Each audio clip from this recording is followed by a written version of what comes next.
মানবতা বিরোধী অপরাধে অভিযুক্ত দেলাওয়ার হোসাইন সাঈদীর শাস্তি কমানোর প্রতিবাদে গণজাগরণ মঞ্চের বিক্ষোভ মিছিলে বাধা দিয়েছে পুলিশ।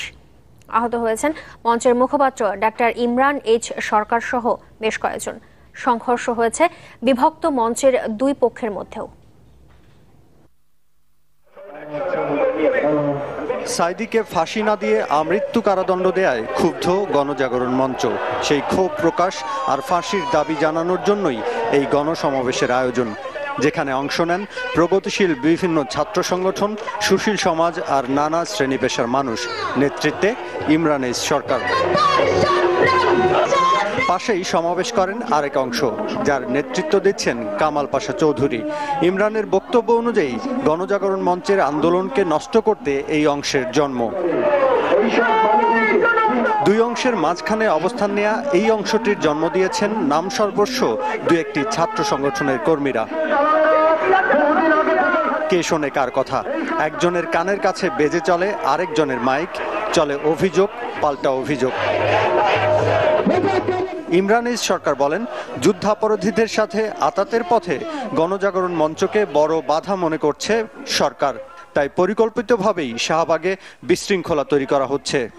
আমাদের ভয় কারণ হচ্ছে আমরা থাকলে কোনোভাবেই জামায়াতে ইসলামের টাকা নিয়ে জাতীয় সঙ্গীত গাওয়া সম্ভব নয়।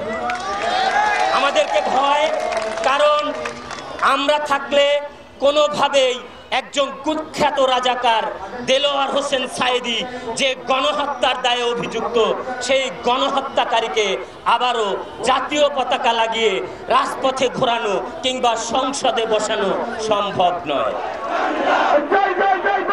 সমাবেশ শেষে বিক্ষোভ মিছিল করতে চাইলে পুলিশের বাধার মুখে পড়েন তারা।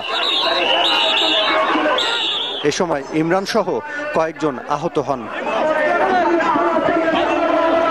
উত্তপ্ত হয়ে ওঠে শাহবাগ। সংঘর্ষ হয় দুই গ্রুপের মধ্যেও। কামাল পাশা গ্রুপের লোকেদের দেখা যায় চেয়ার আর বাঁশ ছুঁড়ে মারতে, তবে পুলিশ থাকে দর্শকের ভূমিকায়। ওই দিক থেকে চেয়ার ছুঁড়ে মারা শুরু হয় এবং বাঁশ চেয়ার নিয়ে তারা নানান রকম উস্কানিমূলক স্লোগান দিয়ে তারা আমাদের উপর ন্যাক্কারজনক হামলা করে এবং এতে আমাদের প্রায় 10 থেকে 12 জন আহত হয়েছেন। ইমরানের অংশের উপর দোষ চাপানো হয় কামাল পাশার পক্ষ থেকে। প্রতিবাদে মিছিলও করেন তারা।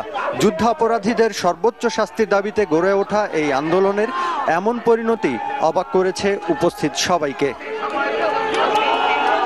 GM Mustafizul Alam, channel 24, Dhaka. শুক্রবার বিকেলে রাজধানীর শাহবাগ প্রজন্ম চত্বরে মানবতা বিরোধী অপরাধের দায়ে আমৃত্যু দণ্ডাদেশপ্রাপ্ত দেলাওয়ার হোসেন সাঈদীর ফাঁসির দাবিতে আলাদাভাবে সমাবেশ ও অবস্থান কর্মসূচি পালন করে গণজাগরণ মঞ্চের তিনটি অংশ। সমাবেশের এক পর্যায়ে ইমরান এইচ সরকারের সমর্থকদের সাথে পুলিশের সংঘর্ষ হয়। পরে গণজাগরণ মঞ্চের অপর অংশ কামাল পাশা গ্রুপের সঙ্গে ইমরান গ্রুপের সংঘর্ষ বাধে।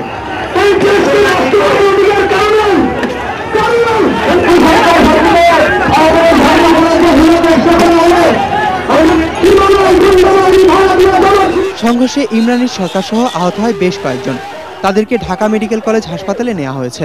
প্রথম বলছে যে আমরা টিএসসির মোড়ে যাব, পরে টিএসসি মোড়ে আমরা সেভাবে দিচ্ছি, কিন্তু টিএসসি না দিয়ে ওরা আবার মেইন রোডে, যেখানে ভিআইপি রোডে যাওয়া হচ্ছে, ভিআইপি রোডে আমরা যাচ্ছি ব্যারিকেড দিয়ে আবার নিয়ে আসছি।